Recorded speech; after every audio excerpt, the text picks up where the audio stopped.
Welcome to the Spawn Chunks, episode number 318, recorded Monday, October 7th, 2024. This is a podcast all about Minecraft, available across all of your favorite podcasting platforms, including a video version on YouTube. If you're listening to this and you're enjoying it, consider subscribing wherever that might be.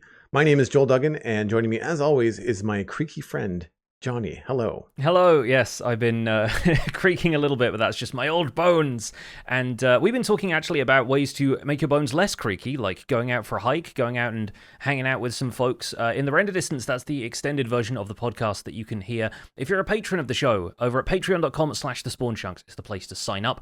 We have patron events, we have behind the scenes content, we also have a little extra before and after each episode if you're interested in that. Our monthly Minecraft hangouts happen towards the end of the month. That's where the patrons can let us know what they've been up to in Minecraft over the last month, and our quarterly hangout was most recently recorded this past Saturday on October 5th, so there's one of those popping up in the RSS feed for patrons as well if you're interested in the behind the scenes of how the podcast is performing across all the platforms we publish it. Once again, that's patreon.com/thespawnchunks. And that's not all we were up to this weekend. Jonny and I were invited to appear on the Imp and Skiz podcast, and it was great to sit down and talk with Impulse again. It was our first time talking with Skizzleman, which is great.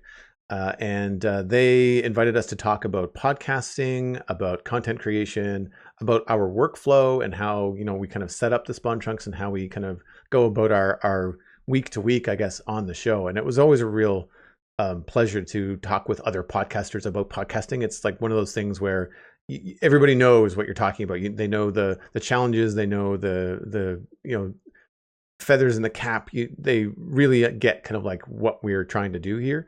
And it was fun actually to be on there after having Impulse on this show a couple of times, most recently filling in for you, Jonny, when you were away on vacation this summer. We will let everyone know when that episode is out on the Imp and Skiz podcast. We'll have a link in our show notes this week to their YouTube channel where you can go and subscribe and listen there as well. But when that episode comes out, we'll, of course, let everyone know here on the show where they can go to check it out. Yes, podcasters talking about podcasting and basically everything else. We had a chat about Minecraft, we had a chat about like all kinds of bits and pieces. Skiz even pitched a Spawn Chunks segment for us to do on their shows, so it feels like a cultural exchange program has happened as well as an exchange of hosts. But yeah, a delight, and I'm sure we'll be seeing more of them in the near future. So what have you been up to in Minecraft this week, Jonny? Well, this week saw the final few streams from Fantasy SMP, at least for me. I'm not sure what the other folks are planning on doing. I think a few of them are on holiday right now, including Mythical Sausage, who's the one who basically runs the server for everybody. So I don't know if everybody is done, but I decided I need to wrap up on the server so I can get back into vanilla, especially with new announcements coming to vanilla and like new features coming soon, and just wanting to get back on the horse with the survival guide stuff. So my last few streams have been all focused on finishing my build at the RPG town that we've considered the spawn town. I kind of think that's basically the one thing I wanted to do that was leaving my mark on the server. The rest of the time I've just been exploring, fighting optional bosses, and acquiring like stuff that I could upgrade my gear with and my skills. But I figured, sure, I'll finish my necromansion, as we've been calling it, and I'm really happy with the exterior. I think it came together quite nicely. I didn't have time for a full interior. I added a few details and like structural elements where I could. I might drop back in casually off stream to tinker with it some more, but all in all, I'm just happy that it's something I did. I fully improvised this build. I didn't end up mocking up any parts of it in creative or using like Matica or anything. I had a couple of vague reference ideas in my head, mostly from stuff like the Addams Family and Tim Burton movies, and just trying to make something that looked spooky and gothic while just having a typical Minecraft flavor and fitting in with some of the other RPG houses that everyone had built in this town. It took me to a couple of interesting places to get building materials. The Deeper and Darker mod has that dimension that's through the Ancient City portal, where you go to the land of the Warden, and there are all these different variants on the Warden. I went there specifically on the last stream to get a block that I thought was going to make for really good ceiling tiles, and that was such a strange way to put myself in harm's way just for like one type of block, but ultimately I think that worked out pretty well for the interiors. And yeah, I posted some screenshots. Some of those will be appearing on the screen in the YouTube version of the show. And while it's unfinished, I'm still really happy with the theme of everything, how everything feels on the inside, and with a couple of little tweaks here and there, I'm sure I could turn it into something massive if I plan to continue it. But mostly I'm just happy to be done with it, to have a point that it feels good to stop, and to get back into vanilla Minecraft for the rest of this week. I really like some of the shots of the interior. The red carpet is really effective compared to how dark the inside walls and everything else is around it, and works really well because it's a different pattern. It looks like it's almost like a plaid pattern on the carpet. And that's just the retexture of standard wall blocks. That's just the resource pack working for it. But yeah, it's a mix of that and magnolia wood, which is a slightly different red to default mangrove. And there's some foliage from, I think, the Mine Cells mod. That's the kind of Minecraft take on Dead Cells. That they had some red leaves and stuff in there, and some red climbing plants and hanging plants that I decided to mix in with the interior of that, as those sections of it were ill-kept and overgrown, and just kind of, the Haunted Mansion vibe to it, even more so than like your vanilla-generated Minecraft Woodland Mansion. I think it came together pretty well. Yeah. Yeah, and it's the kind of thing that could be emulated in vanilla too, like red carpet, mangrove wood. You could use some coral if you waterlogged some of the blocks to have them stay the right red. Like, you could definitely pull some of the ideas that you've got going on here from the modded blocks and kind of interpret them into the Minecraft vanilla blocks as well. And I really like the vibe from the outside. I think the two towers and the extra top on the roof are new since the last time we spoke. And yes, the round kind of like, not tower, I can't remember what they're called, pulpit or starts with P. There's like minarets is another term minarets, for them. Yeah, that's the one. Yeah, that really adds the a gothic feel, the Addams Family. Like, there's always some sort of like tower-esque, because it looks like a castle. Like, it's like a house that has like a little castle in it. But yeah, it very effective. And of course, the spiky bits on the top really help too. Like, it just looks like an uncomfortable place to sit. It's just, I always find that interesting where like a lot of the Gothic builds and all those things, they always come to spires and points, and it just looks like whenever you think about like beasties and bats and goblins and things that might be on the roof, you just think like, but it would be so uncomfortable. Like, there's no place to actually sit down. But it's very effective. Yeah, it looks great. It's how you keep the roof clean. It's how you keep the birds from nesting on there. Although on one end of the roof, I don't have a screenshot of it here, but I decided that the raised section in the center of the roof, which was a replacement for the hip roof I talked about last week, I wanted to create some more visual interest on the walls without just putting windows absolutely everywhere. And so there's a smaller kind of mini tower almost that just comes up to cover one part of the end of the roof section. And I turned it into a dovecot. I basically put like a couple of inverted stairs in there, so there were uneven holes in there for, theoretically for stuff to nest in. And that was just another thing that I improvised in the moment. Didn't really do anything with from the inside. Like, you can't reach it from the inside, but just a little kind of outbuilding thing. And yeah, the towers, I wanted one on the back and one on the front, just to make it look like there was some depth to it, a bit of dimension in there, and that it wasn't perfectly symmetrical. Because everything else about the build had been fairly symmetrical up until that point, which helps me with building. Like, if I like an idea on one side, you better believe I'm doing it on the other side of the roof as well. But then adding that element of slightly off-kilter asymmetry meant that I could, make it look a little bit more spooky. Like, I think if you get too symmetrical with something, it starts to look very planned, and like it doesn't necessarily have that like catch you off guard kind of thing that you want from a spooky build. So yeah, I'm glad I got this done in the month of October as well. It feels like the Halloween spirit definitely fueled the end of this one. Yeah, you definitely want the asymmetry and creepy builds. Like, it's uneasy, right? Like, it keeps you from being too comfortable. And I like symmetry in a lot of stuff too, because when you're building, you can kind of do A/B testing. You can kind of like do something to one side and do something else to the other. And if you like one, then you only have to fix one side. Or if you dislike both, you can kind of keep on testing until you reach where you want to be. And you can always at least compare it to something. So you can say, oh, well, I liked my first idea, and I like this third idea, so I'll get rid of the second idea and have the 1 and 3 next to each other, and then decide what I'm going to go from there. I did that all the time in West Hill. Like, that's deciding on a roof design or a roof shape or a color for a block or all that kind of stuff. And it made it so much easier to be able to back up and see your ideas in context, rather than just like doing one, erasing it, and doing the other, and then trying to remember if you like the other one better. Being able to compare side to side is so much easier. Yeah, so I might keep a backup copy of this world even if it gets taken down relatively soon, and I could honestly see myself reproducing this type of build in vanilla. Mm, Wafer Knight in the chat says it's really like an October spooky kind of build, and Sapphire Augen said it could fit nicely in the Pale Garden. So, like, if I want to get yes. like a spooky mansion built somewhere, and that like the new biomes are kind of inspiring that, then sure, like I might take some of these ideas out to a dark forest biome or an adjacent biome and see what I can pull together just using vanilla blocks.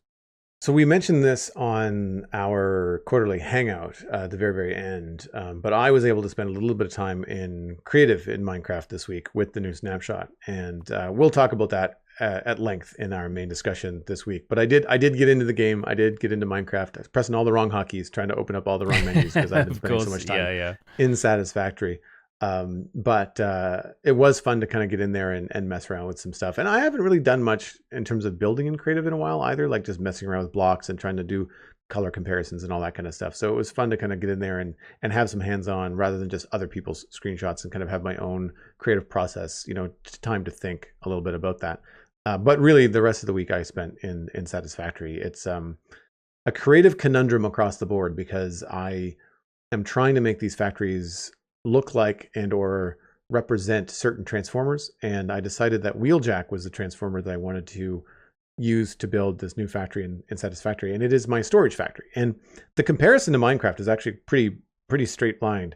You reach a point in Minecraft where the number of chests that you have in the little starter area is starting to be a little bit cumbersome. Like maybe you've got 6 or 7, and even if you keep them organized, they're still not necessarily in the best place. They're maybe they're outside, they're vulnerable to like creeper attack. Like there's a bunch of different things where you would want to eventually make a build in Minecraft where you can store everything. But then you have these two decisions to make. What is it going to look like? Like, where are you going to build it? Is it going to be a hole in the wall? Are you going to do a cave? Or are you going to actually do a build? You and I are probably more inclined to do make it an excuse to make a build out of it, right? Mm-hmm. But then you have to think about how you're going to interact with it, because it's not just a decorative build. It's a functional building. You don't want the blocks that you use all the time at the back of your storage room. You want to have the things that you're going to be using a lot, probably closer to the front. You probably want a lot of your stone together, your woods together, that kind of stuff. So I'm dealing with the same thing in Satisfactory. And I was just kind of thinking like, man, it's really interesting to do this for a different video game because it's a different kind of building situation where I'm not necessarily always building with multiple different blocks to get the look that I want, like I'm in Minecraft. But Satisfactory builds with ingredients. So it's if you were building in Minecraft and instead of having to craft the chest first, you just went over to the area where you wanted to make the chest and you just had to make sure that you had the wood on you to place the chest. Yeah. Right? Or if something more complicated like a piston, you could just build the piston on the fly, but you'd have to make sure that you have the wood, the cobblestone, and the redstone in your inventory in order to build the piston, right? Which would take up a lot of space. Now, thankfully, the inventory in Satisfactory is a lot bigger, and they have this thing now very similar to an ender chest. It's even purple, and that's the dimensional depot. So one of the things that you can do now is take ingredients from the buildables in Satisfactory and put them up into essentially the cloud, and then access them in a limited fashion from the cloud when you need them. So as I was laying out my storage, I had to think about like, okay, well, what are the things that I need a lot of? Plates, rods, concrete, like all the main building materials in Satisfactory. But then I was thinking about just going through all of the items I know I'm going to need. I was like quartz crystal and silica. And I was like, wait a minute. I don't need a whole storage unit for those things. I don't use those a lot. They're very specific use cases. What I could do is just go out to the mine, set up a depot, have the raw resource go right into the dimension, and then pull it down whenever I need it. And so there's a couple of quality of life changes in Satisfactory in the 1.0 drop that really do help with the sprawl in that part of the game. Like when you're doing your Minecraft storage room, you're thinking, where and how far do I have to go to get sand and dark oak? And like, I'm going to have to do some traveling to go and get this stuff. But then you have to bring back what you can carry. And with this, it would be very similar to like already having an ender chest and already having some shulkers. And you just go to the dark oak forest, pile up a bunch of stuff in a shulker, put it in your ender chest, and then walk home and not really have to have a full inventory. Like you've stored it in a way that you can access it later. And so it's the same sort of idea. But the main challenge with Satisfactory is that if you can think about it in terms of scale, I would say that 6 double chests in terms of the physical space that they take up in Minecraft is the equivalent of one large storage bin in Satisfactory. Like it is 8 meters by, I want to say 8 meters by 4 meters. Like they're these giant train car looking things. And to then say, incorporate that into a build or a building and not have it just be like out in the middle of a platform somewhere is challenging, because like this is a huge thing that you have to build into the wall, make space for, put a roof on.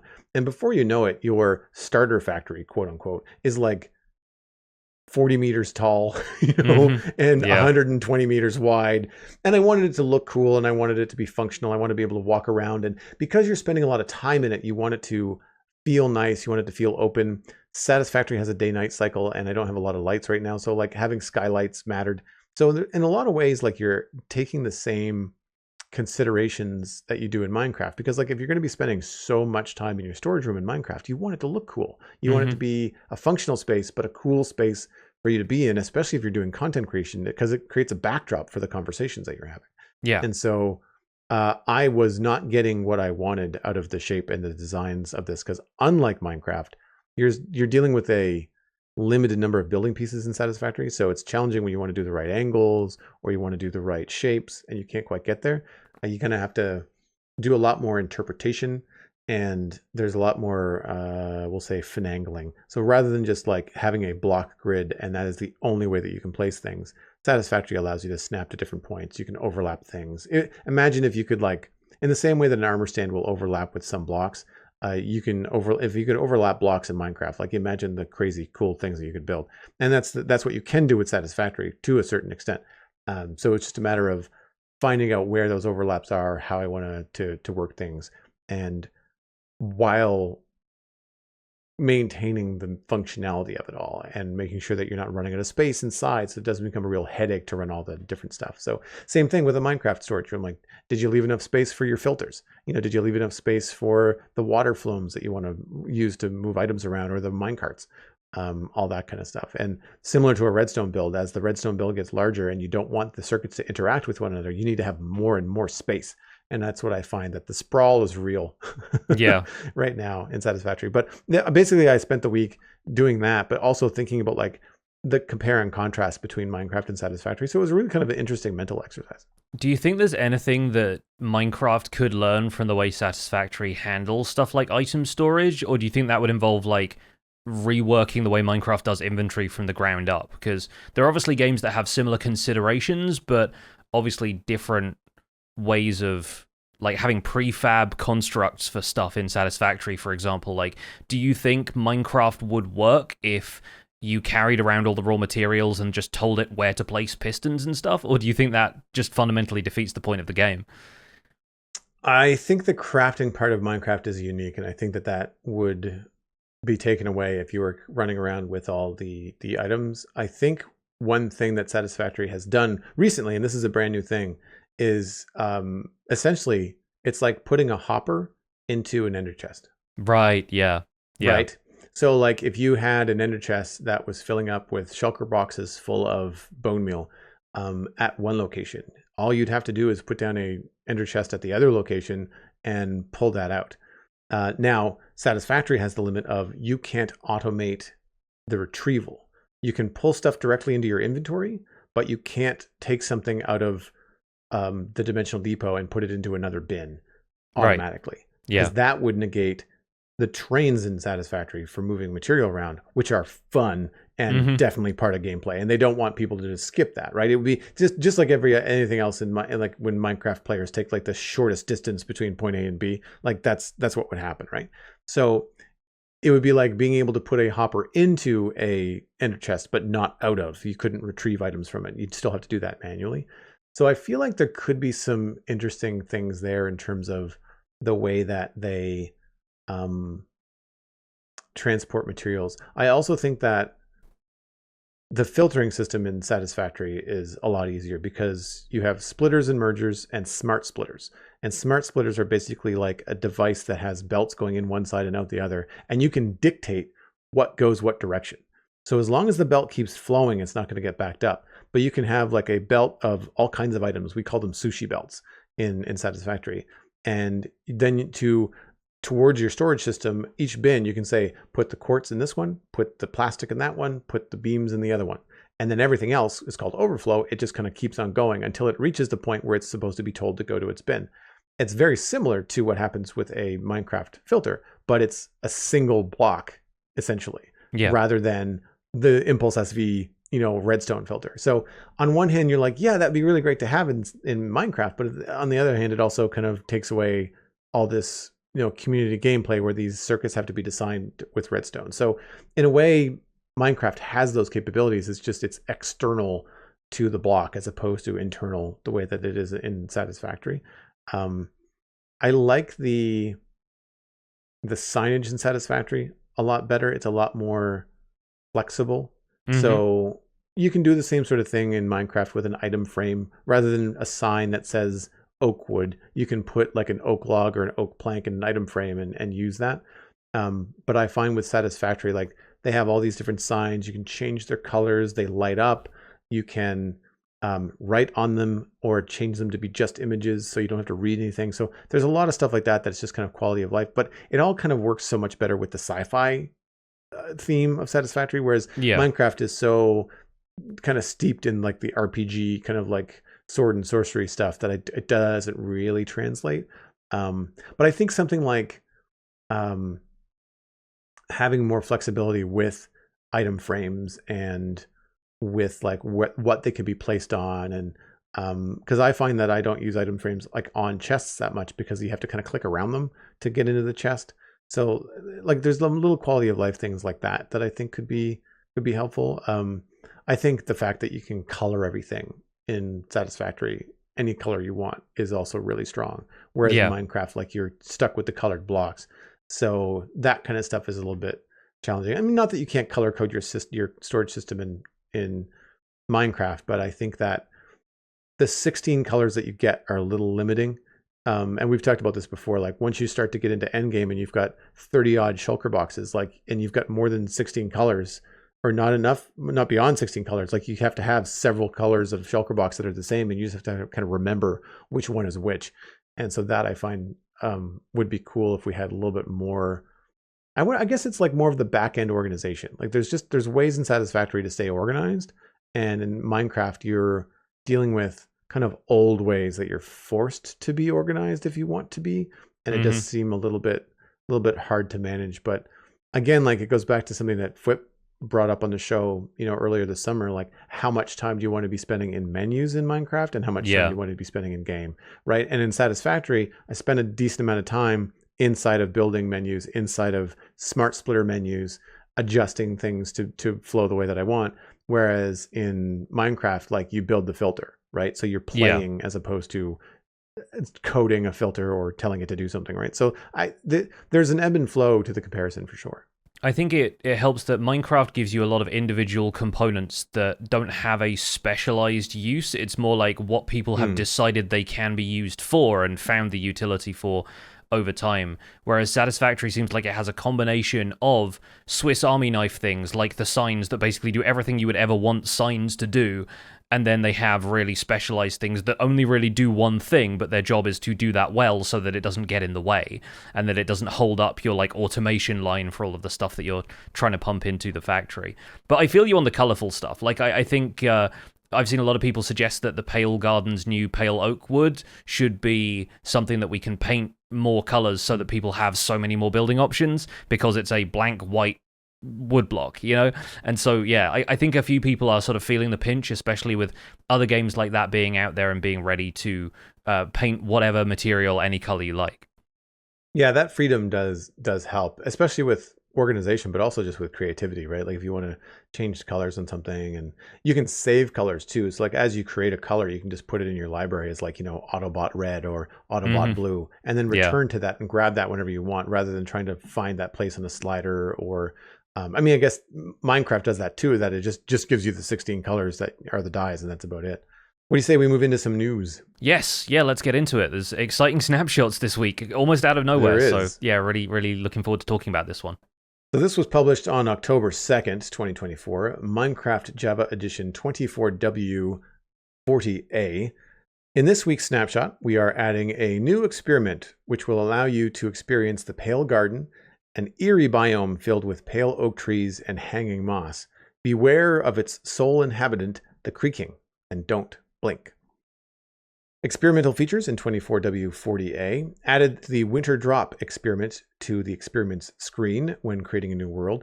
This adds the Pale Garden biome, including pale oak trees, pale moss blocks, pale moss carpets, pale hanging moss, and the full pale oak wood set.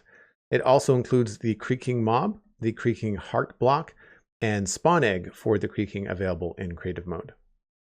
The Pale Garden is a biome variation of the Dark Forest. Pale oaks generate in the biome. Pale moss blocks and carpet generate on the ground.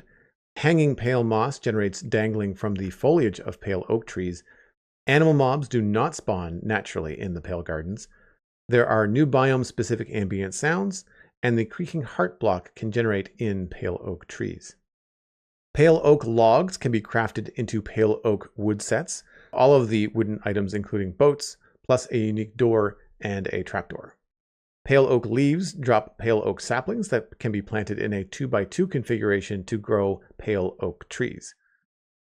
Pale moss block and carpet generate naturally in the Pale Garden biome and can be spread using bone meal. When placed, pale moss carpets grow vertically to blocks high on solid surfaces of neighboring blocks. Pale moss carpet can be bone meal to grow on solid faces of any block that borders it. Pale hanging moss generates naturally in the Pale Garden under the foliage of pale oaks, and pale hanging moss does not grow randomly, but can be bone mealed to grow down. The Creaking mob spawns at night in the Pale Garden biome if a Creaking heart block has been generated in a nearby pale oak tree. An activated Creaking will not move if a player is looking at it. The Creaking is invulnerable to damage. When hit, a particle trail appears indicating the Creaking heart block it is connected to. When this Creaking heart block is destroyed, the Creaking attached to it disappears. The Creaking mob is not affected by light levels, but spawns and despawns based on the day-night cycle. The Creaking cannot enter boats. Creaking spawned from a Creaking heart cannot go through portals, but the Creaking spawn egg will spawn a Creaking mob that is not connected to a Creaking heart. This player-spawned Creaking will persist through day and night, and will take damage from attacks and other damage sources. It only has 1 point of health, or half a heart. Creaking summoned by the Creaking heart cannot be spawned with the spawn egg, nor can they be summoned using commands. They only exist as a part of the Creaking heart block. Players wearing a carved pumpkin on their head can look at a Creaking without it freezing in place, although we don't recommend that because they'll basically attack you unbidden by any concerns about whether you're looking at them or not. The Creaking heart is a living block generating in pale oak trees, covered on all sides by pale oak wood logs. It can spawn a Creaking mob at night as long as it is placed between two correctly aligned pale oak log blocks. The Creaking heart is active at night and dormant during the day. This block sends a trail of particles towards the connected Creaking when the Creaking is hit by the player. When the Creaking heart block is destroyed, the connected Creaking disappears. There is a new system for Pale Garden ambient sounds. The ambient sounds in the Pale Garden biome don't strictly come from the biome itself, but are generated by blocks found in the biome. So pale hanging moss emits subtle atmospheric sounds when it is attached to pale oak logs and pale oak leaves.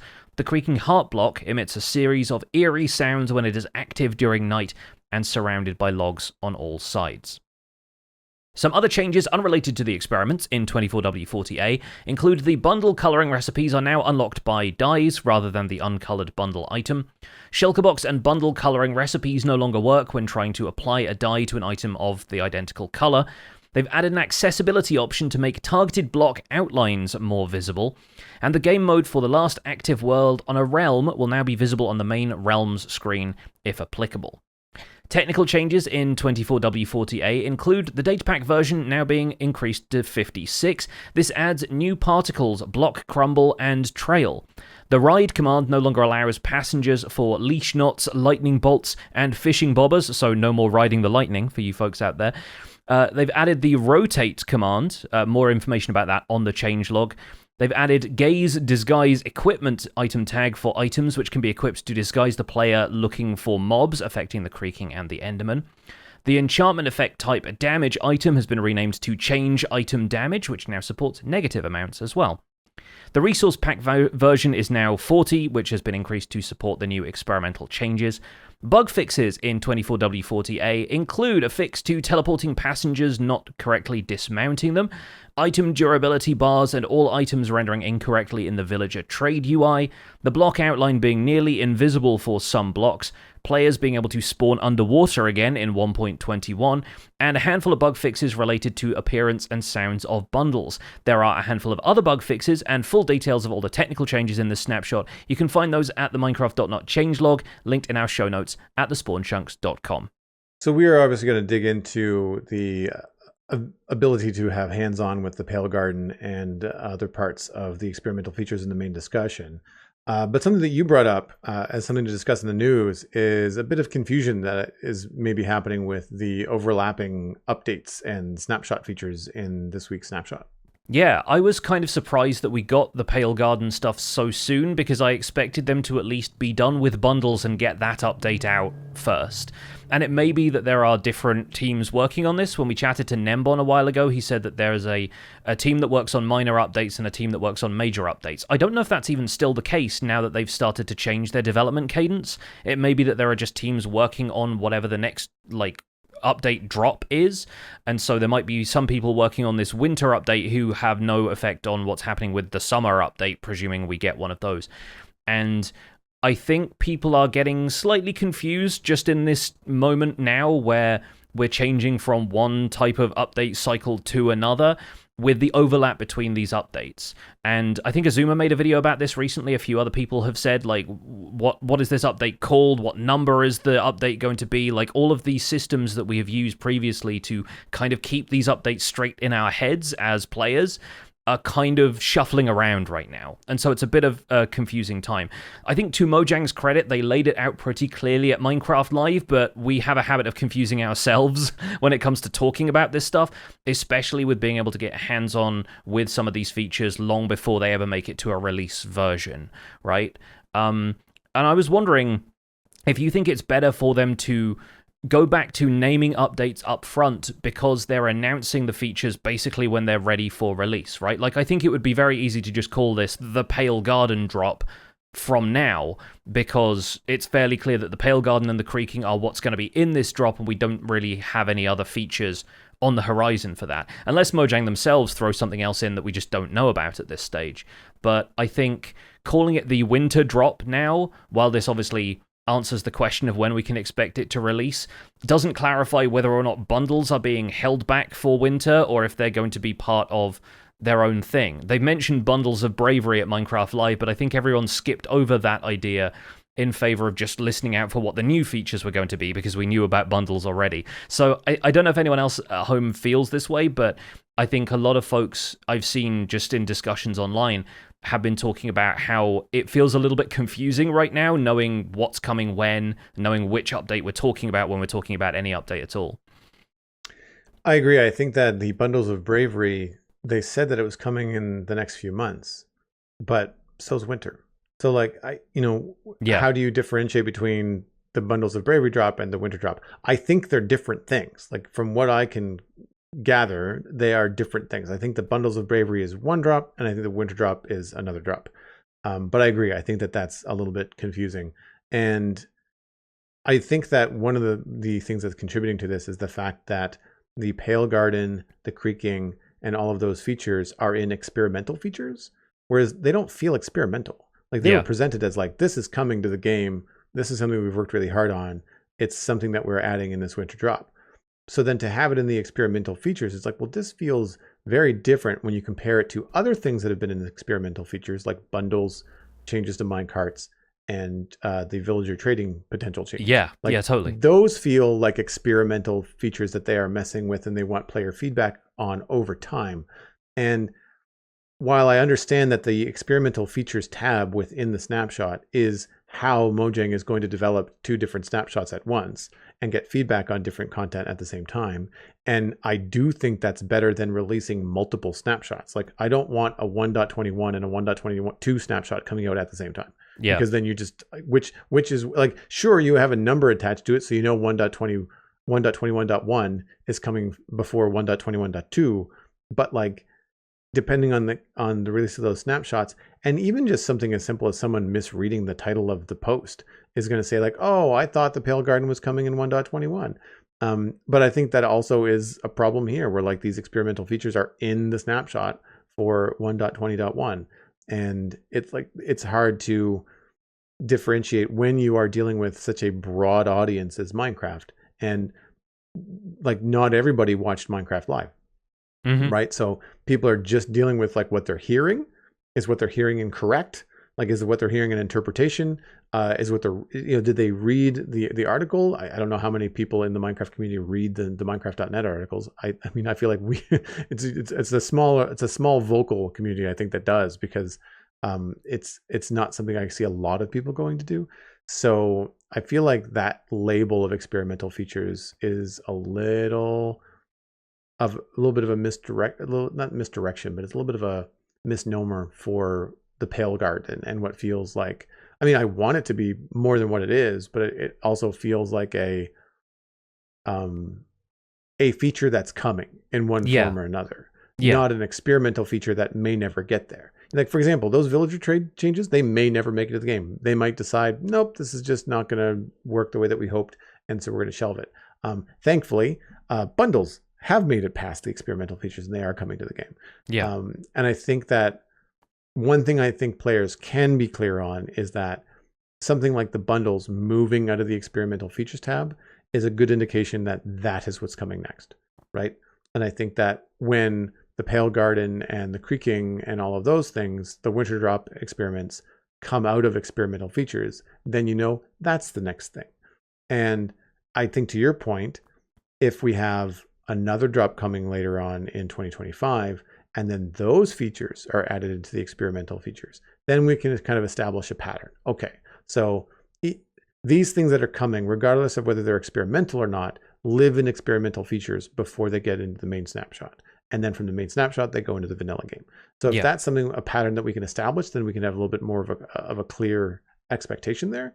But yeah, I think it's a little bit confusing for, I think, the general masses that just are not used to paying attention to snapshots, version numbers, and experimental features. Yeah, I think most of the people listening to this show are going to be fairly well informed, because that's the stuff that we cover every week, and so by nature of what we do here, we're informed about it as well. But yeah, I get that to the average person who just enables snapshots in the launcher to see what the team is up to, a little bit confusing to get where you're supposed to go for some of the newer stuff.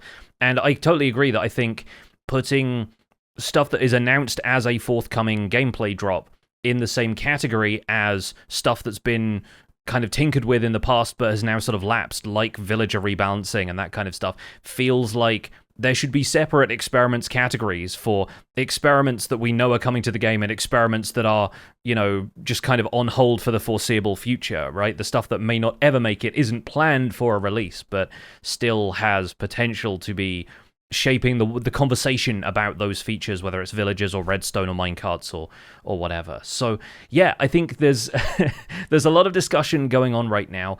We want to dedicate the bulk of our actual discussion topic this episode to the Pale Garden and the winter drop in general. I will just briefly preface by saying I'm really happy that we can color code bundles now, because I've done a little bit of poking around in the snapshot, and the first thing I did was kill a bunch of cows for food, and then realize, oh wait, now that the bundle is out of experimental features, I can go around dyeing those. And I had a black bundle and I had a white bundle, which felt very apropos with the kind of monochrome feel that you get in the Pale Garden. But I thought, yeah, this can be my utility bundle, this can be my mob drops bundle. Really happy with it. Like, no notes. I'm honestly really happy with the bundle, and I can't wait for it to actually arrive in the vanilla base game at this point, which I have reason to believe is happening separately to the winter drop, but we'll see. Yeah. Well, this normally would be where we would read some email from our listeners, but they are snapshot related. So we're going to fold them into the main discussion. In the future, though, if you'd like to email the show, the address is spawnchunkmail@gmail.com. If you're a patron, please indicate that in the subject line. It does help us kind of weed out some messages. And if you have a specific thing you'd like to talk about, keep it concise, keep it short. It does help us fit it into the show. And a good subject line also helps us kind of organize, what we might want to talk about and when on the podcast. So once again, that email address is spawnchunkmail@gmail.com. So how much time did you get in the snapshot? You said you messed around in creative a little bit. Was that just kind of comparing blocks? Did you go and find the biome? Do you have like an experience with the creaking, or were you just looking for like blocks and comparing it to our existing block palette? I was mostly focusing on the pale oak block palette. I did walk through a pale garden. I just kind of did a locate biome and just walked around and kind of listened and walked through and kind of looked around and kind of was confirmed with what my impressions were on video and watching other people do it, in that it is kind of underwhelming. And I mean that as a constructive criticism. Like, I think there can be more done with it. I don't think it's done.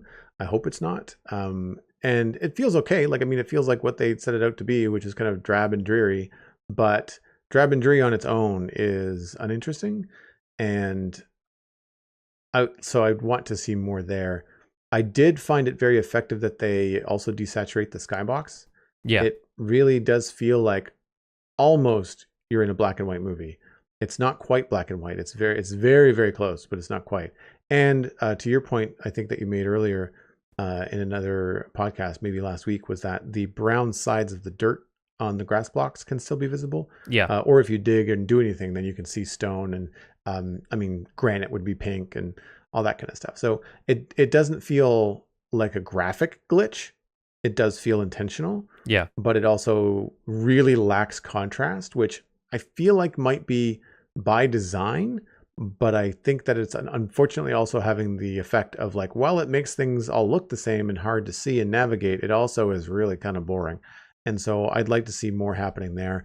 I did like the kind of distribution of hanging moss and moss on the ground, the pale moss on the ground, and all the different patterns that you get with that as it creeps up other blocks. Thought that was very effective. It helped break up the grass because there's no other real shrubbery on the ground. Like, you don't have bushes or anything like you do in a jungle. So it was nice to see the pale moss on the ground do that. I don't know what it's like for performance for other people. I was getting some graphic hitches as I was going through the pale garden.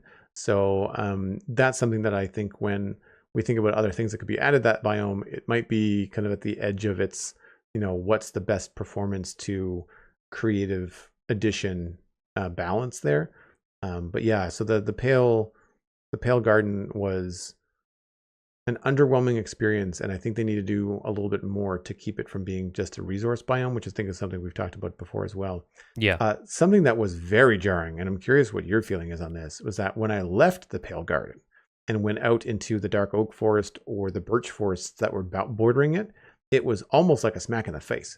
Like, it was a very strange moment. It's like Wizard of Oz when it switches from black and white to color. Yeah, Same absolutely. idea. Like, yes. Yeah, you really feel this bizarre kind of like, oh wow, right, yeah. My eyes had adjusted to being in a very desaturated world, and again, that might be by design, but it is very jarring.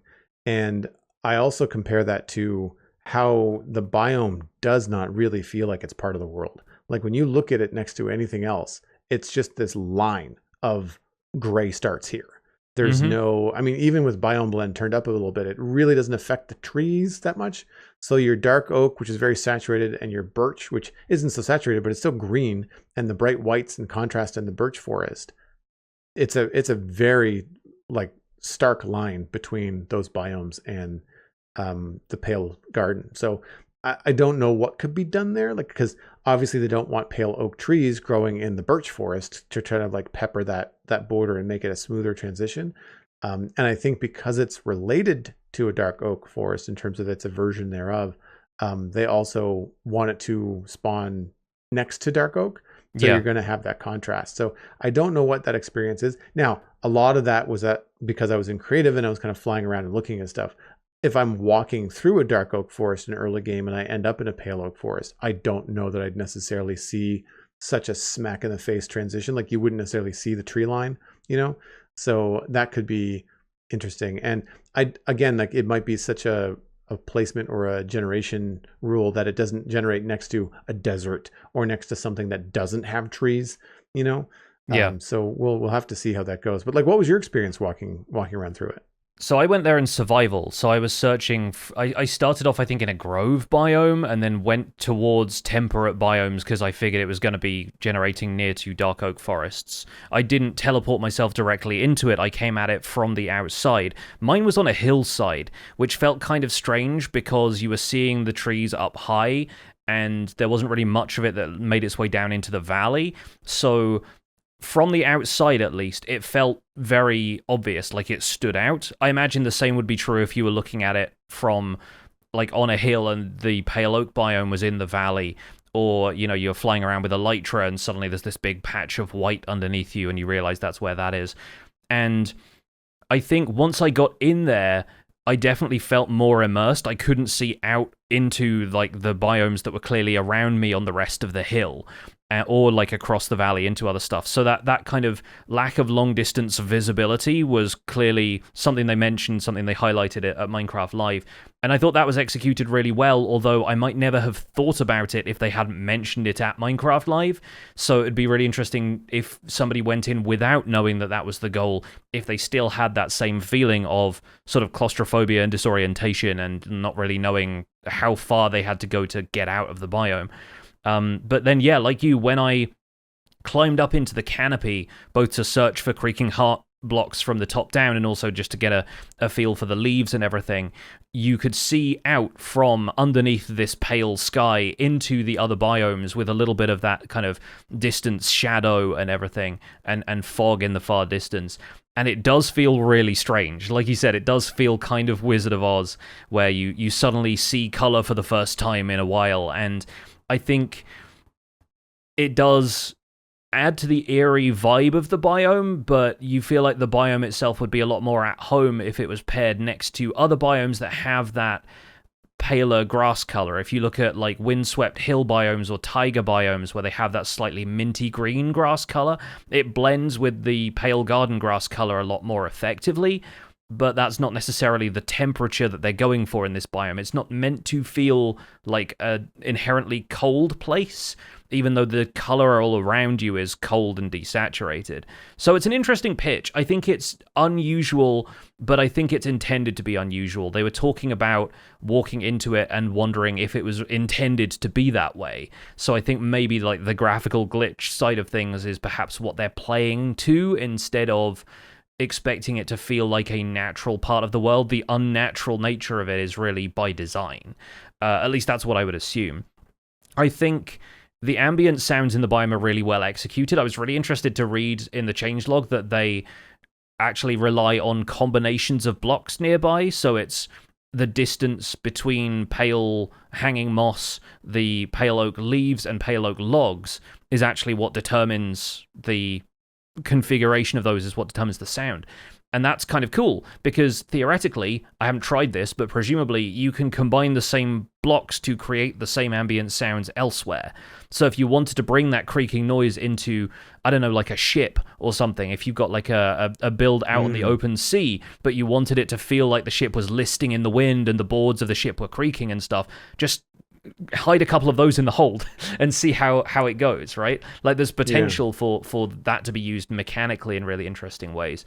And that system that they built to generate the ambient sounds could be used really effectively in other biomes. So this feels like an interesting test of whether that's effective or whether they just need to tie it to the biome and be done with it. Like you're on a beach, you hear the sound of the waves lapping against the shore, as opposed to it being a specific combination of sand blocks and water blocks that allow you to do that.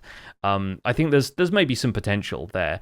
I agree with you, though, the Pale Garden does feel like it is missing something, and it's really nebulous and difficult to pin down, so I'm sorry if this feedback feels very general, but it could be flowers, it could be mushrooms.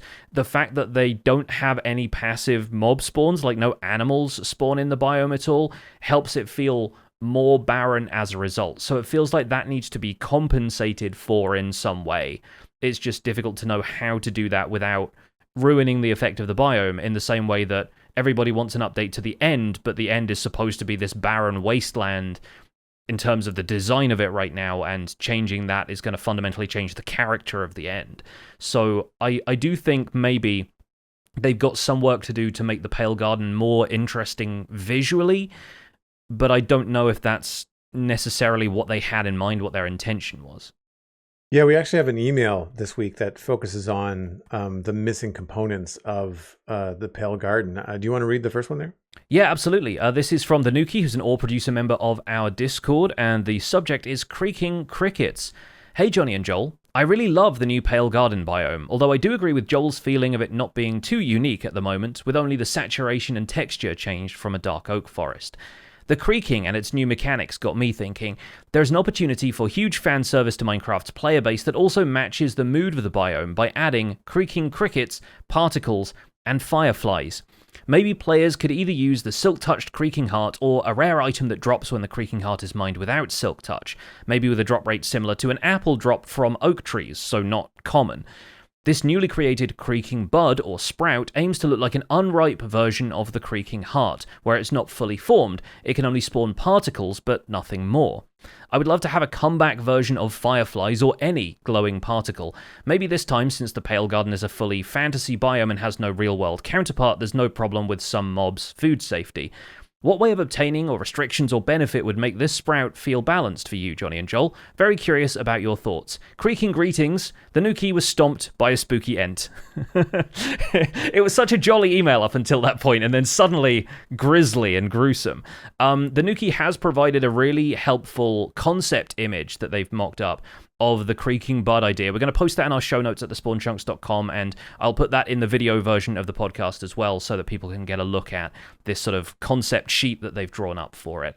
But to briefly describe it, it's a creaking heart dropping something, and what you're left with is a small player head size or mob head size block that would be placeable on all sides of a full block and works a bit like a spore blossom, generating particles that in daylight would just look like kind of hazy spores of some kind, but at night would illuminate and appear a bit more like fireflies.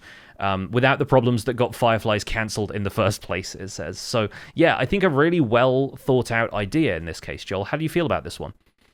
I very much agree with the idea that particles in the Pale Garden would be quite effective. To go back to my comment earlier, I'm not sure how effective that would be on performance. So yeah. It could be just because it was an experimental snapshot that I was having a couple of issues, but it could also just be, other factors that I'm not aware of. The idea of fireflies is also not unique.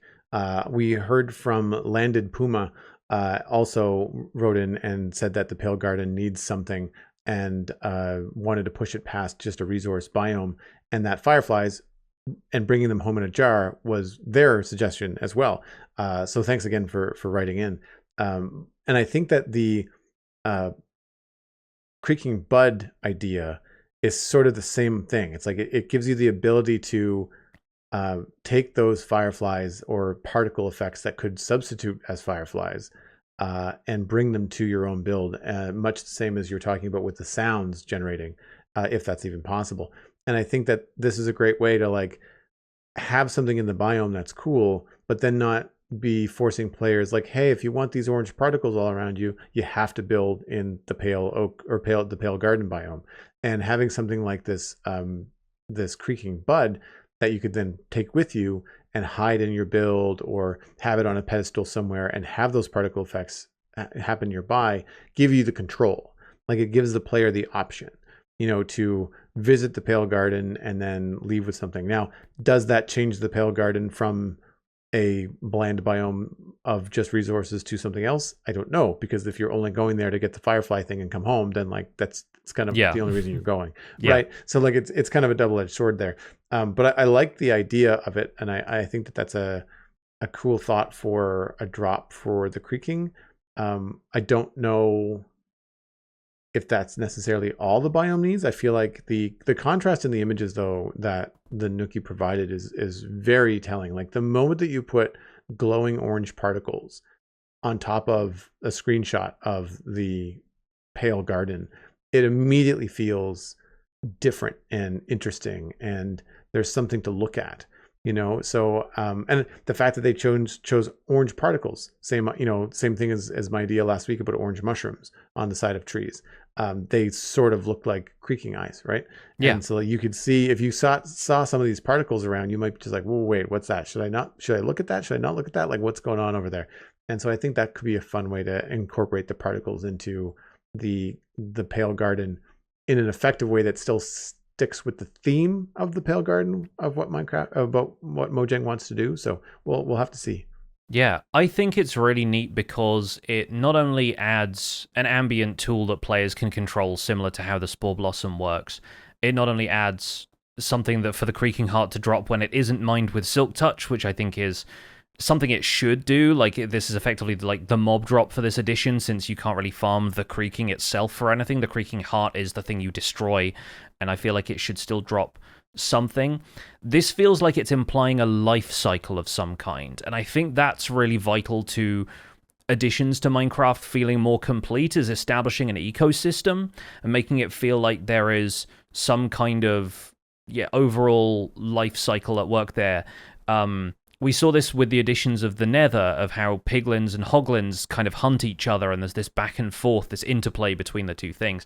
I like the idea of the Creaking Hearts growing from something, whether it's this bud or sprout or whatever, and the spores or particles or whatever they are, they can be interpreted as fireflies. They're up to player interpretation, but you could also imagine them being spores that the plant itself, while it's still kind of immature, is leaving around and seeding throughout the biome, so that later, when it wants to, and when the plant is fully mature, it can pop up a creaking where one of those spores lands.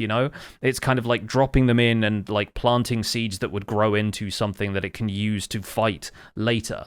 Going back to the puppeteering idea of the creaking being effectively controlled by the Creaking Heart block. And so I think that's a really fun way of illustrating that. And it sort of makes sense to me that those would be blocks that you find independently of them being part of the Creaking Heart, but if you wanted to have more control over that be related to the player and make it a reason to break the Creaking Heart in the first place, then I think that's a good one. I do still generally think that the Creaking Heart should drop something, and maybe you could drop like fragments of it, instead of it being a rarity thing like the Nuki was suggesting, where it only drops some of the time and some of the time you're left with nothing.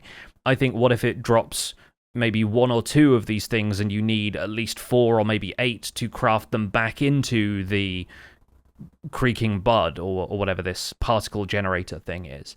I sort of recognize why the Creaking Heart doesn't have a drop right now. Like, you're effectively expected to treat it more like a mob spawner. But first of all, mob spawners can't be silk touched, so it already deviates in that way. But I think it should be looked at as the opportunity to treat this like a mob drop. There isn't really precedent for a block that creates mobs other than mob spawners. But I think when the entities it spawns can't be farmed, that's sort of inverting the formula a little bit. So I think it would be worth the Creaking Heart doing something like that. Have you had a chance to mess around with the pale oak wood? Did you do any building in your survival gameplay, or was it all just exploration? I did a little bit of building. I mostly just laid the blocks out side by side, as you do when you're putting together kind of like a build palette, and just looked at them alongside some blocks that would be sort of similar. In terms of the trees themselves, obviously they are just dark oak trees reskinned right now. I would still love a single sapling tree to go along with the 2x2. I think it would help to separate it from dark oak if they don't plan on reshaping the 2x2 tree. Just adding in a different type of tree that could generate in the biome, or that players could generate themselves, would add a little bit more variance to it. And I think many people seem to think that that's the problem with dark oak and pale oak right now, is that they're just too similar. So I'm curious to see if Mojang is going to address that, if the team is going to reshape the trees at any point. I still think it's a good idea to thicken up the trees, both to hide the Creaking Hearts and to give players more wood to mine, so that we don't end up with the mangrove problem. But even that, I think, is a step in the right direction. I think pale oak wood in general is a really cool addition to the block palette. I think the log block is a really nice bark texture. It's unusual coloration compared to a lot of the other oak trees. We've talked previously about how A lot of the trees in Minecraft are brown when real life bark is very gray. The B-dubs and Scar argument of like using tough blocks in custom tree builds is that like real life bark tends to skew a little bit grayer, and pale oak seems like a good way of introducing a grayer block to that. It goes slightly better with the color of acacia wood than it does with the other oak variants. And then obviously once you break it down into a white wood type, I think a really great addition to the block palette as well. It goes well with quartz and cherry. I did a bit of color picking in Photoshop from a screenshot of it to find that, yes, it does have a little bit of extra red in the texture. It's a very, very small amount, but it's like a tiny bit more red than there is green and blue if you look at the RGB value of the shading that's in there. So it's warmer than you might expect, and I think that helps it contrast with the cooler range of blocks like Tough and Andesite that have greens and yellows and blues in them, versus cherry wood, and surprisingly, like with stuff like crimson, it's a nice contrast but not a clash, and I think that goes really well together. So yeah, if anything, I think it meets my expectations. I think it's a really great block set to work with. I didn't mess around with boats all that much, but I imagine they're much the same as the other ones. I think the only one that has a different boat is the bamboo having a raft. And I think, if anything, its limitations are where it has to conform to existing woodblock patterns. Like the plank texture, the fence and fence gate model, they're all kind of similar to all of the other wood types. They're just the same thing kind of overlaid. And I'm not sure if the default fence model is going to satisfy people who want that white picket fence look. I imagine people using resource packs to remodel the white fences so that they look a little bit more like a garden fence that you get in a suburban neighborhood. But yeah, like overall, I think pale oak wood is a really great addition. I can see myself using it in a variety of places. What are your first impressions of pale oak, Joel? I was spending most of my time on the hue and figuring out what it would go with. And so in running through, initially, obviously, I went for the different wood types and discovered that it works really well with any of the warmer woods because, like you said, it does have some warmer undertones to it. It's not quite pink. It's almost like a magenta that's in there in the gray. And it works really well with those. It does not work so well with things like bamboo, birch, and surprisingly oak. Oak is even just a little bit too yellow in terms of really working with and I was specifically comparing the planks. The pale oak wood texture, like the stripped oak wood texture, is a little bit more flexible in terms of meshing with other wood blocks. But it goes really well with things like mangrove, acacia, cherry, dark oak, obviously, warped wood, spruce is fine too. And then again, like the comparison to the stripped oak and the stripped pale oak works quite well, or the stripped spruce rather works quite well. I think that there is some higher contrast between the pale oak planks and the pale oak stripped logs. When you compare the same two pairings with like dark oak and spruce with planks and stripped wood, it's way more subtle. Mm-hmm. And it feels like you can kind of like pepper in some textures and still have the same kind of color. Whereas when you do the pale oak planks and the pale oak stripped wood, it's a higher contrast. Like the block, even though it's white in general, has a lot more contrast to it than you'd expect. And so it doesn't really quite jive with those very well. One thing that I thought that worked quite well was the contrast with dark blocks. So things like deep slate, blackstone, and even some other darker blocks. It works quite well with, like I mentioned dark oak wood, but it goes really well with dark oak wood because not only is it the same color, like the warm temperature, but it's also like a big contrast. So like it kind of works on two fronts there. There's a little bit of purple in the blackstone, and so having a little bit of magenta in the stripped pale oak wood works really well together as well. Mm-hmm. It complements other blocks like copper and prismarine. There's a high contrast there, but there's also a nice kind of like warmy to cool color contrast that is heightened by the tonal contrast, right? And so that works out really well.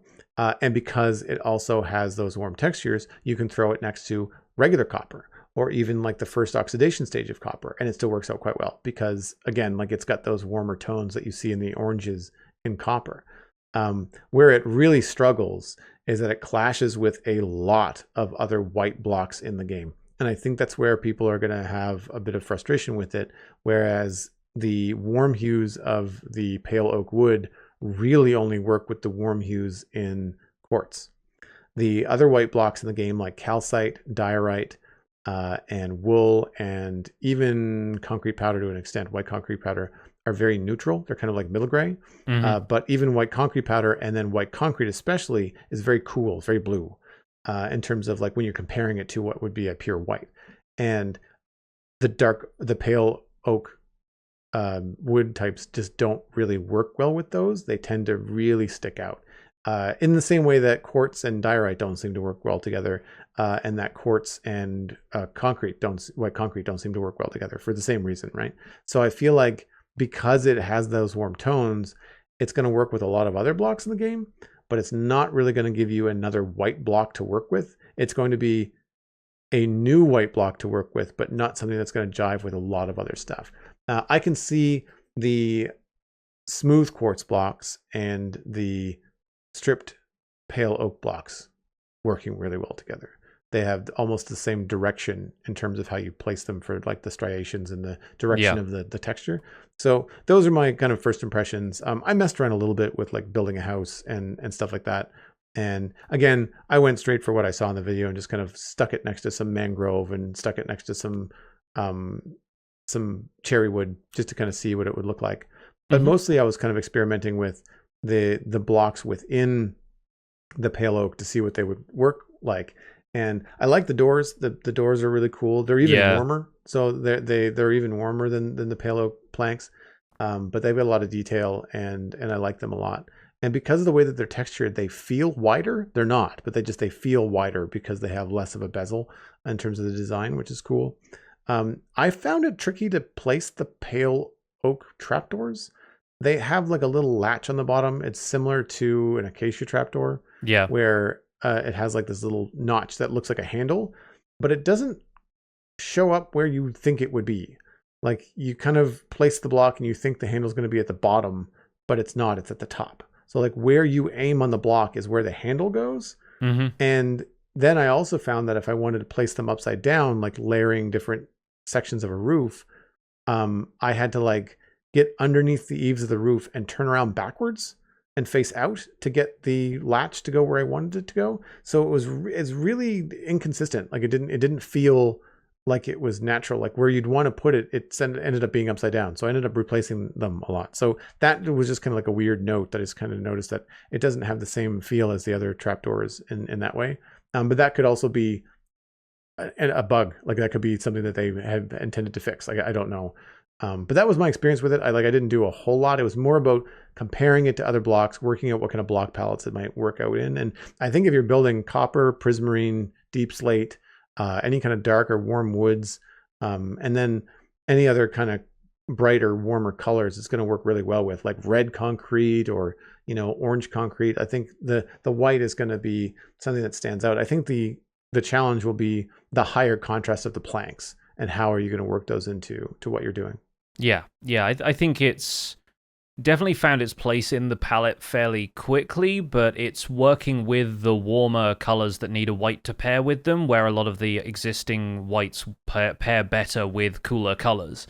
So I think, maybe it's, in a way, it's not necessarily meant to go with other white blocks. It's meant to support other blocks that could have a white block to go with them, if that makes any sense, right? I think maybe also at a distance, like it totally depends how far away you're viewing the blocks from, because like at a distance, I think it is just going to look white, but obviously up close is when you start to see the highlights, the shadows, and the shading on it. I honestly think that the door and the trapdoor are great. If anything, the shading could be a little bit lighter. I think the shading feels a little heavy in the places where they're supposed to be creating shadows, but I think that maybe is, again, for distance read and the notion of it needing to look 3D is going to require some sort of shading there.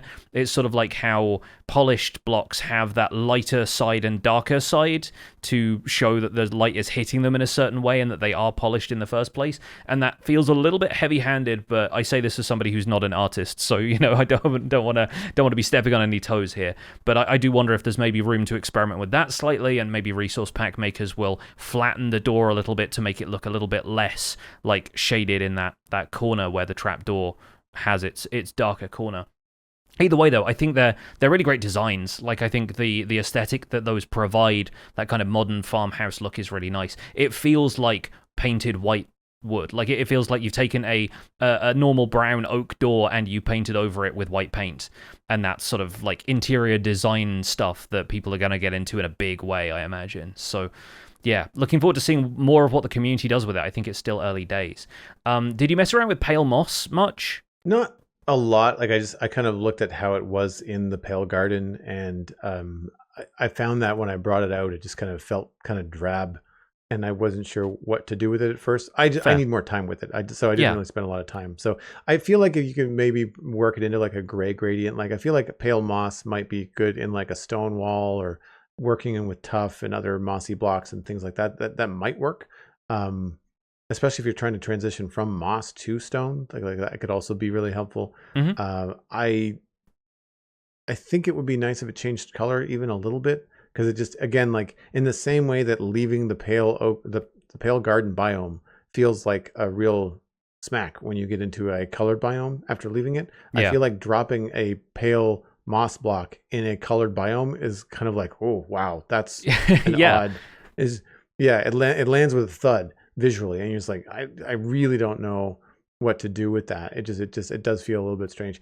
It would be cool if it had, I don't think it has to go green, but like I think if it had like a little bit of whatever the biome green kind of was brought into it, so that it harmonized a little bit more, it might make it more useful. But right now, like off the top of my head, I'm not finding a lot of uses for it in context of the name. I feel like if we start to use it in things outside of the context, like putting it in trees or putting it in stone walls and things like that as a stone block rather than a moss block, then that might help.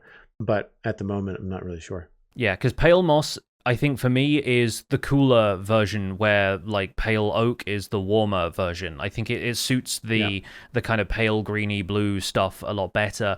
I think, first of all, the mechanic that you acquire it, aside from just bone mealing a regular block of it, you can get it it spreads from 2x2 pale oak trees in the same way that Podzol spreads from around the base of spruce 2x2, which could irritate some tree farmers, could be really fun for some people. I don't think Podzol like spreads underneath blocks if it's converting dirt variants, I think, so that still creates some issues if you're like planting it on a different level to the dirt blocks. But the difference here is Pale Moss can convert stone. I haven't tried this in the Snapshot, but if it's similar to the moss block mechanic, then you could surround a Pale Moss growing site with stone and it would still convert everything when you grew a Pale Oak tree. And so, like, there's potentially some mechanical stuff there. It could be a really interesting way of combining a tree farm and a moss farm together. If you're just going to farm Pale Oak with TNT, and you could farm moss in a similar way, or use the same kind of stone generator moss farm that you're familiar with from building one on the Citadel. The interesting thing about Pale Moss is that it doesn't generate azalea saplings, which makes it better for moss mining, because there's like suddenly 2 fewer things clogging your inventory when you're collecting all of the junk from the surface and, breaking it all with a hoe. So potentially that declutters some of the process of moss mining and makes it a preferable option to regular moss if you're just bone mealing an area and using it to digging out a chunk for a slime farm or what have you. I don't know if this makes it better or worse for bone meal farms, because azalea still contributes to composting, right? So if you're probably still flushing the farm to get rid of the moss carpet and the grass that's grown on it, so I assume that having azalea mixed in there as well is fine, but it also maybe makes the composting process slightly faster because it's only stacking 2 types of items. It's just wheat seeds and moss carpet as opposed to 4 different types of items minimum. There's potential there, I think, for some technical uses, not the most revolutionary stuff, but I think that as a mechanic is really interesting because it's not quite slime blocks to honey blocks in terms of like rapidly adding new functionality and new exciting ways to do things, but it gives us another way of doing something that we could already do with regular moss blocks and just changing some stuff about. I think the carpet wrapping around into nearby blocks is really cool. I think that's great for tree trunks, organic details. I have found that you can waste bone meal on it very easily if you keep spamming the bone meal, because it will keep eating bone meal even if it's connected to all of the blocks it can connect to around it. Because the idea is that you can bone meal it multiple times and it will grow up all of the sides of the neighboring blocks if it's able to. And if it's not, you can still just bone meal it. So I wonder if that's a behavior that they'll end up fixing. And yeah, like you, I don't know if I want the pale moss block and the carpets to change color based on biome, because I kind of like the fact that we can take them elsewhere and they have a contrast. I wish hanging moss changed color based on biome, because that I think would add to the other foliage that we can bring to other biomes. You can't currently hang cave vines from underneath leaf blocks, which is, I know, something that a lot of builders want to be able to do for detailing and adding that kind of natural leaf fuzz that people already add using a resource pack that combines the leaf block model with an X-shaped like grass block model. And so being able to do more with that would be nice, but right now it's only available in white. So it doesn't really add a whole lot to a broader color palette unless white is what you're working with. However, they have changed something in between the video that they recorded for Minecraft Live and this snapshot, which is that pale oak leaves do not have any effect they're not affected by biome color. So if you take pale oak leaves out of the pale garden biome, you can use them as white leaves anywhere, which on the one hand, I wasn't sure about initially. I thought, well, it's actually kind of nice that you get a different leaf design that you can take into different biomes and it's affected by biome color.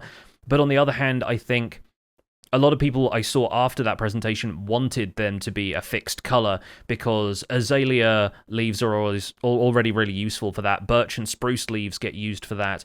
You can bring these into a snowy biome and they don't take on the spruce leaf tint to them. They look like they're already kind of dappled with snow. And so, yeah, there's potentially more uses for them as a static color block than there is with them being adaptable to biome color. So I was surprised by that at first. I think that's what contributed to how harsh the dividing line felt between the biomes, and that may have been something that you noted earlier as well, how it feels really stark, the contrast between the neighboring dark oak forest or whatever it is and the pale garden, and that's largely because the leaves don't change color when they transition over into a neighboring biome.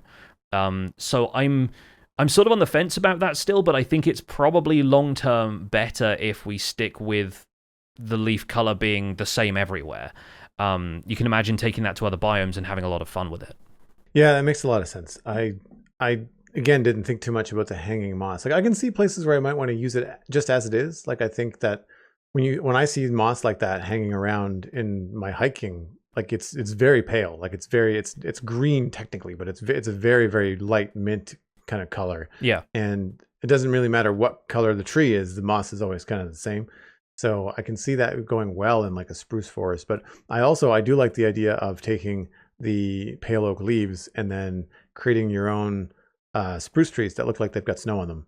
You know, with between snow layers and white leaves. And I think bedrock, it actually naturally happens, like when snow happens in the snowy biomes. If you put a snow layer on top of a leaf, like it turns them white. But yeah, you don't get that in Java. So no. So now we've got the option to do it, provided that the leaves actually work. Like if they work in that context, they look like they might be the right kind of texture for that leaf, and that's pretty cool. And even just doing like a fantasy thing, like you want to do like the white tree of Gondor or something like that, and you want to have some leaves on it, then you can totally just make the white leaves in the same way that people are really happy to have cherry leaves in the game and be able to just make their own fantasy pink trees and things like that. I think we're getting closer to having like fall colors. Like, is there going to be a red tree, maybe an orange tree in the future? That we can only hope. Yeah, we can only hope. People could use. I say that because leaves are changing around here now, and it's quite pretty. So like that, those are kind of things that I think are nice and flexible about limiting the color changing of certain leaves to not be affected by biomes. Then that's good. Also, I mean, like the good news is like when you take it into a river biome, it's not going to look awful. Yeah, totally. Like that's a bonus, right? Or a desert. That's the other thing too. I didn't really take any of the things from the pale garden into a desert biome or into like another Yeah. biome like a Badlands, because like I'm wondering what that contrast is going to look like. I mean, Badlands is pretty warm, so like some of the stuff there could work quite well. But of course, deserts are pretty yellow. They're warm, but they're more on that yellow side, and that may not really work with the pale oak. I don't know, because if birch doesn't go, then I don't imagine sandstone will go all that well. But it's a contrast thing. Like if there's enough contrast in it, then it might work. And I find it funny that throughout this conversation, we've been mentioning a lot of the contrast and the higher contrast that might be problematic in the pale oak wood types. But then the lack of contrast in the pale garden biome is, I think, the weakness in it as well. So like there's this weird kind of like push and pull between like less contrast in the wood blocks, but more contrast in the biome would probably be a good way to kind of twist this and get it back or get it towards what I think would be a more well-rounded drop when it actually happens. Have you had a chance to mess around with the Creaking Heart, either as a block or to spawn the Creaking in? Or were you, I guess if you're in creative, you might not have done too much of the mob stuff. No, I didn't get into the Creaking at all. So all my experience so far is still just with watching, some other creators mess around with it in videos and all that kind of stuff. Like, did you face one? Like, did you have to deal with it in survival? Yeah. Like the whole reason I went in survival was I wanted to give it a try, right? And I went in unarmored, which first of all was a mistake. They don't do a ton of damage, but the fact that other mobs are able to spawn at night and I hadn't really lit the area up very much was a problem. They present, like the Creaking mob presents a really interesting gameplay challenge because they only attack you when you're not looking at them, which makes the damage they do virtually unblockable by a shield. You can get the damage low enough, presumably, by using diamond and netherite gear and protection enchantments and stuff, but they're only doing, I think, 1 heart of damage per hit, and they don't hit you as frequently as, like, a zombie right up in your face would. Like, the cadence of their attacks is slower, which I think is good. I think they do 1.5 hearts on hard, but that's really, like, the only real variance in the damage, so they're relatively weak, because the idea is that they jump scare you. They tap you on the shoulder and you go, huh, and then suddenly they're right there, right? And they're not really meant to kill you so much as just give you a problem to deal with in this biome. But you can't easily block it with a shield, which is my preferred form of defense in the early game, because you can't look in the direction the attack is coming from, because then if you look at them, they won't attack you. So, and then as soon as you turn away, they've got an attack ready because they're off cooldown. So it's kind of difficult to deal with them. It's definitely spooky to encounter them. The first one that I spotted did like pop up in the distance and made like a little kind of creaking noise. It was also, I think, slightly over into the block space of the block next to it, but not taking any kind of suffocation damage because they don't take damage. So it was already completely in shadow from that weird rendering glitch that happens when an entity's head is inside a block. And so it was like this shadow that was over there. And then it slowly came out into the light a little bit, I just think being pushed out by the block itself. And then dealing with more than one gets tricky very quickly because usually they are linked to different Creaking Heart blocks. So even if you manage to break one, then the other one is still out there. And also, if you're looking at one, more often than not, you're not looking at the other. So getting all of them in your field of view and then guaranteeing that one hasn't spawned behind you, that's the difficult part. Like that's the part where it gets a little bit spooky. Even worse if other hostile mobs are around. I ended up getting killed by a zombie that was able to like jump up a little bit and get me whilst I was trying to climb a tree just to deal with the creaking. So the challenges pile on quite quickly when you're in one of these biomes. Turning to remove the Creaking Heart from the tree usually leaves enough time for them to close the gap to you. They move really fast.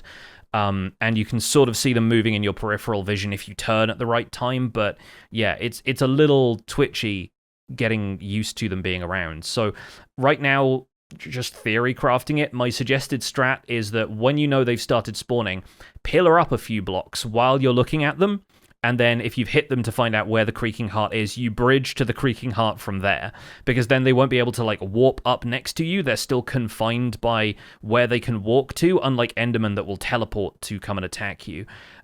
So I think it's a little easier to avoid their attacks, which offsets the fact that you can't really do anything about them. Like an Enderman, you could just stand and fight, but a Creaking, unfortunately, you can't. And I think the Enderman is probably the closest comparison because they are, they're effectively a similar mob. They're just the reverse mechanic where you're looking at them to stop them instead of looking at them to have them attack you. And that's also an interesting aspect of this snapshot. They introduced the pumpkin being on your head and being something that prevents them from knowing that you are looking at them, which means they come and attack you. And that's like the inverse of Enderman, who won't attack you if you're wearing a pumpkin. So I thought that element of it was really fun and could be really fun for minigames. Like if you unleash a creaking horde in a bunch of like dungeon kind of areas and force players to wear a pumpkin to get through a certain section, then they're going to have to be running from the creaking constantly, which is a fun mechanic that you could see people using for dungeon minigames. I think at that point it's just a shame that you don't really have much control over whether the creaking is persistent or not, because the only ones that will stay through the day-night cycle are spawn egg ones. The ones that are naturally spawned, the ones that would be able to interact with in survival, simply cannot exist during the day. Like, they just switch off, they go dormant, they disappear. Name tagging them does nothing. You can't trap them in boats or minecarts. I do wonder if players could be given more control over this, because I think that's a good way of giving players access to the tools that would make them fun to use in minigame contexts. But I think you also run the risk of something I saw one player suggest, having them be a permanent punching bag for either the Wither or the Warden. Like the kind of mobs that are supposed to be big, dangerous things that target anything that makes noise or anything that's moving near them. You could make a Wither cage very effectively with some creaking, because it's just going to constantly try and attack them and they won't take damage from it.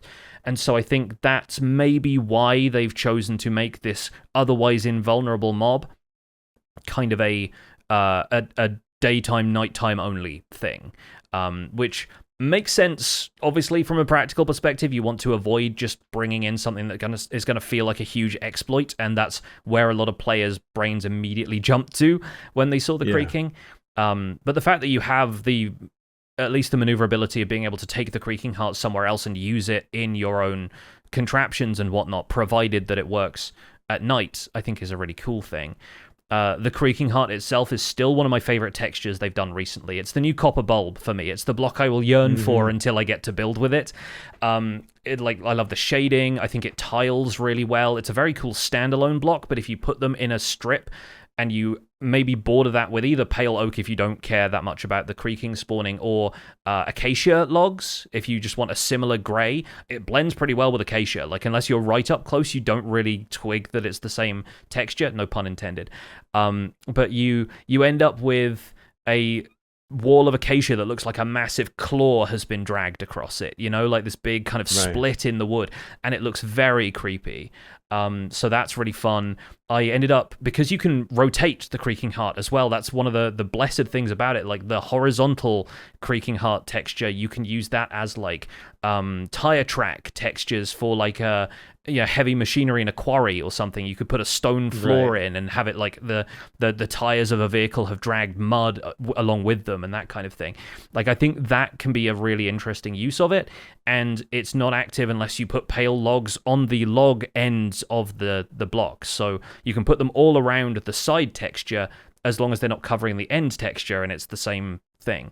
Really cool being able to have such control over it mechanically and still be able to use the texture for stuff.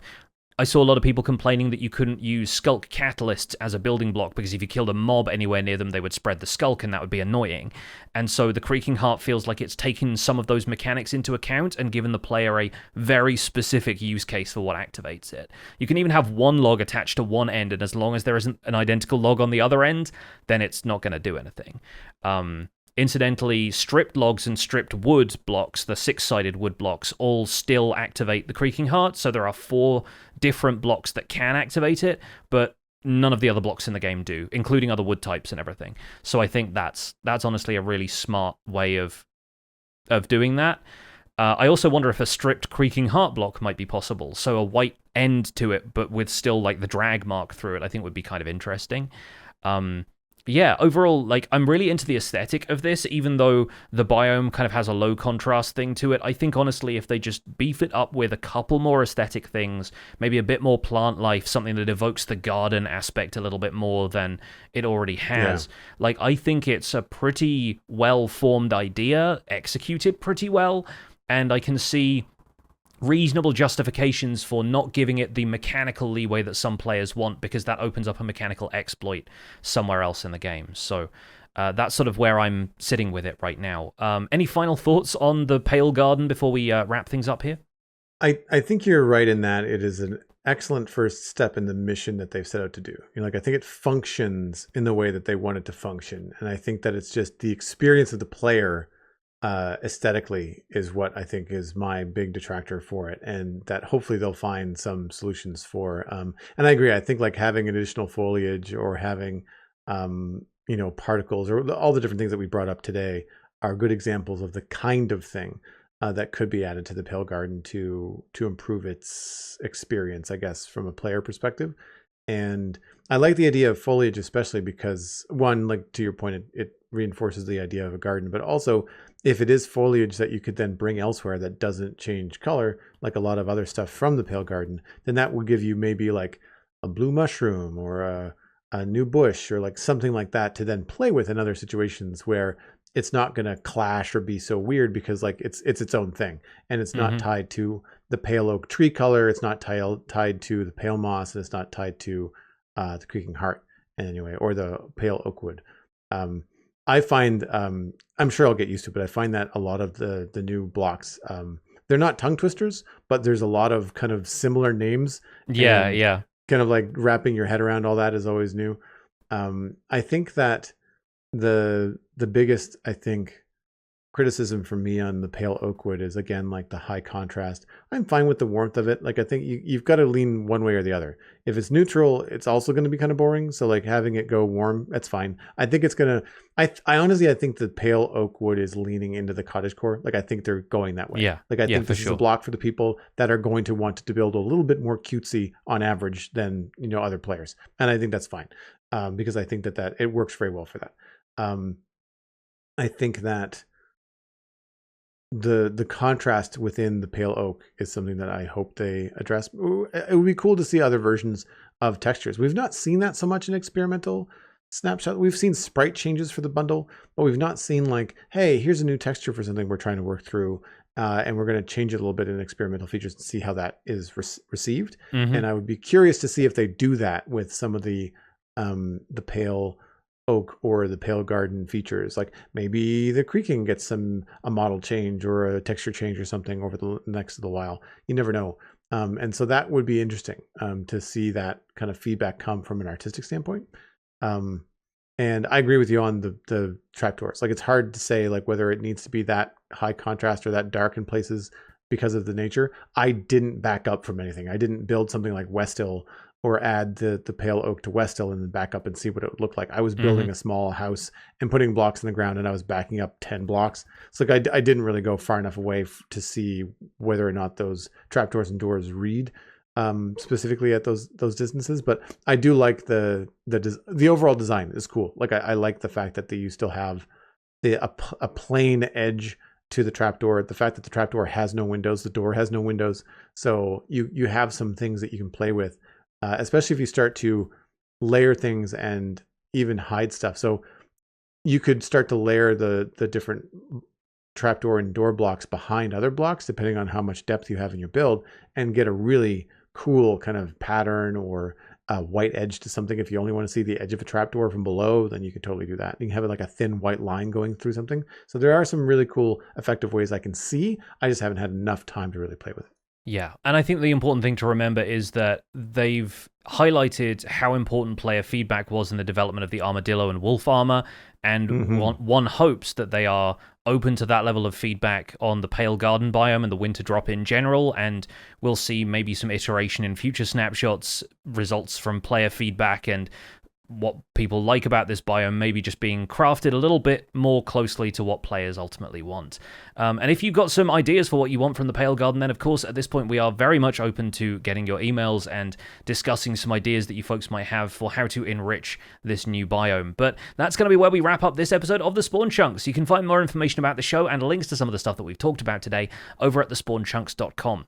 The music for the show is composed by me, and The Spawn Chunks is proud as ever to be a listener-supported podcast. If you're getting some value out of the show, why not consider putting some value back in? You can do that at patreon.com/thespawnchunks, where pledging at any level gets you an invite to our patrons-only Discord chat. You can listen to the show live when we record it in Discord every Monday. We also have our monthly Minecraft audio hangouts, where people can share what they've been up to in Minecraft that month. We currently have 304 patrons, which is down 5 from last week. We'd love to welcome some more people in the month of October.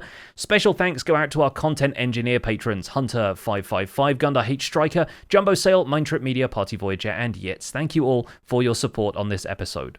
Sharing the podcast with your friends is the easiest way to support the show. You can find us at The Spawn Chunks on social media.